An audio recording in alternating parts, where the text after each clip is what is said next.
Je sais, on avait déjà dit ici que on ne se dit plus les ça fait longtemps parce que ça fait toujours longtemps.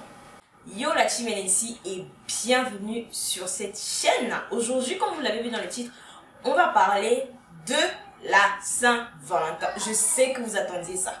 Si tu es ici, c'est parce que soit tu es curieux, soit tu aimes bien voir ma tête. Alors bienvenue sur Love and Culture.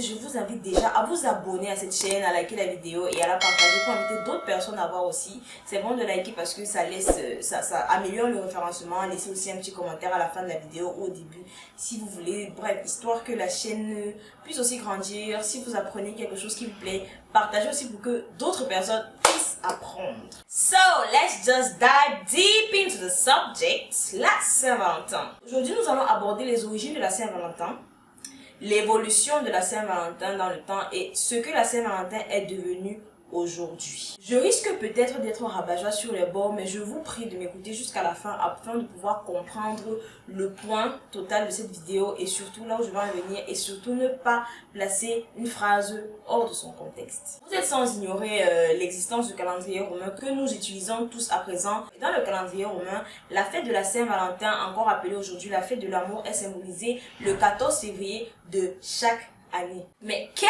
est l'origine de cette fête? Dans le mot Saint-Valentin, vous entendez Saint et Valentin. Saint qui fait référence à l'église et Valentin qui est un prénom. Je vais donc vous raconter l'histoire du Saint-Valentin. Le Saint-Valentin est un des nombreux saints de l'église catholique. Il y en avait 3, mais nous allons nous concentrer ici sur Saint-Valentin de Terni, à qui est liée l'histoire. Saint-Valentin de Terni était la personne consacrée par l'église catholique pour unir les personnes, fêter le mariage et donner des bénédictions de couple et de mariage. Sous le règne de Claude II, l'empereur Claude II a remarqué que de moins en moins de jeunes ne voulaient s'engager pour la guerre parce qu'ils avaient peur de laisser tomber leur famille, leurs femmes et leurs enfants. Ce qui fait que le roi Claude II a donc interdit le mariage parce qu'il voulait que le maximum de jeunes se consacrent au pays, à aller faire la guerre et à développer le pays. Donc, l'institution de mariage a totalement été interdite. Saint-Valentin de Terni, dans sa foi, dans son zèle, a continué de marier les jeunes en cachette, a continué de donner ses bénédictions et de permettre aux jeunes de s'unir et de vivre leur vie selon la Bible, selon les lois divines, avec la bénédiction de l'église chrétienne. Ce qui énerva l'empereur Claude qui tout de suite décida de faire enfermer Saint-Valentin. Le geôlier de Saint-Valentin avait une fille qui s'appelle Julia et qui était chargée d'apporter la nourriture à Saint-Valentin lorsqu'il était en cellule. Maintenant, au fur et à mesure que Julia apportait la nourriture à Saint-Valentin, ils ont commencé à discuter. Julia était aveugle, ce qui fait que ils ont discuté. Julia lui a demandé mais comment est-ce que tu vois le monde, raconte-moi, parle-moi de toi et tout, la vie. Valentin lui a parlé beaucoup de mots doux, ce qui fait que avec le temps ils discutaient beaucoup, il lui apportait beaucoup de nouveautés et ils sont tombés amoureux. L'empereur Claude II a appris que Valentin est encore allé faire les choses de l'amour même quand il était en prison. Il a donc décidé de le faire enfermer et c'est comme ça que ce jour est devenu épique parce qu'on a considéré Valentin comme un martyr qui se sacrifie au nom de l'amour. Mais pourquoi le 14 février? Pourquoi c'est cette date-là qu'on a choisie? Certains disent qu'il est mort le 14 février, mais d'autres sources qui sont bien plus précises renseignent que, en fait, le 14 février a été choisi en l'honneur des Lupercales. Donc les Lupercales, c'est une fête qui était vouée au dieu Lupercus, qui était le dieu de la fécondité et de la faune. Et les Lupercales étaient fêtées en Grèce antique, donc bien avant la Rome, en Grèce antique, entre le 13 et le 15 février. Et c'était donc, puisque c'est la fête de la fertilité, au cours de cette fête que toute la jeunesse se livrait vraiment à beaucoup de fertilisation, beaucoup de pratiques reproductives pour remplir la population de la terre. Donc, sous la domination de Claude II, Saint-Valentin fut tué. Et c'est lorsque Constantin était le premier empereur catholique à venir prendre le pouvoir à Rome, qu'il a décidé de changer cette fête païenne-là en fête de Saint-Valentin. Donc c'est pour ça qu'il a mis la date du 14 février. Il a préféré mettre à l'honneur un catholique qui a vraiment plaidé pour une cause catholique et chrétienne d'après lui, à l'honneur, plutôt que la fête des Lupercales qui était une fête consacrée à un dieu parmi les différents dieux des polythéistes qui étaient considérés comme des païens, qui étaient considérés comme une fête qui n'honore pas le Seigneur Jésus-Christ et l'ordre établi par Dieu.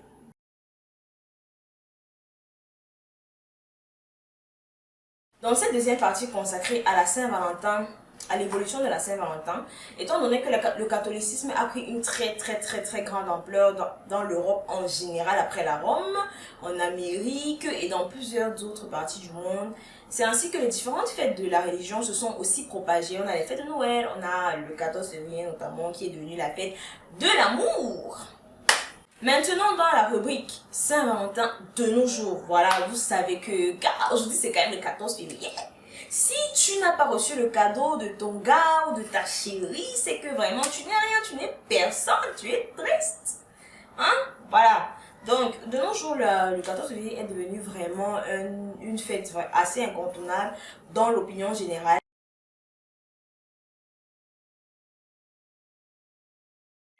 Ce qui fait que si peut-être un gars est dans son couple là, et que sa go ne fait rien pour le 14 février, ça peut entraîner des problèmes. Je dis bien ça peut, c'est pas systématique, mais ça peut, c'est déjà arrivé plusieurs fois. C'est devenu le jour où chacun doit prouver son amour, le jour où chacun doit exprimer son amour au maximum pour marquer son partenaire, pour marquer sa partenaire.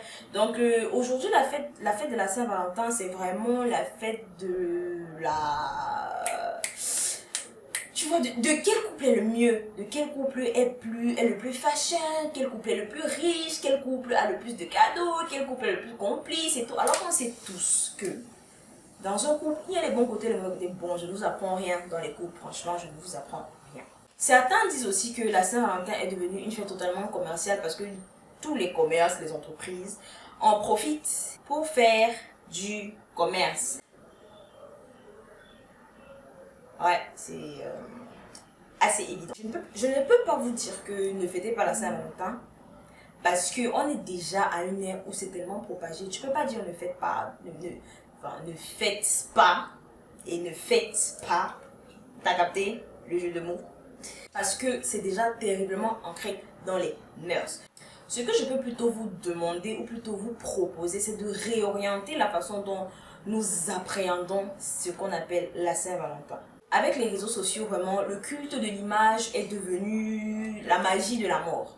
Donc, chaque personne veut toujours tout faire pour avoir la meilleure image de lui, la meilleure image de son couple, et tout.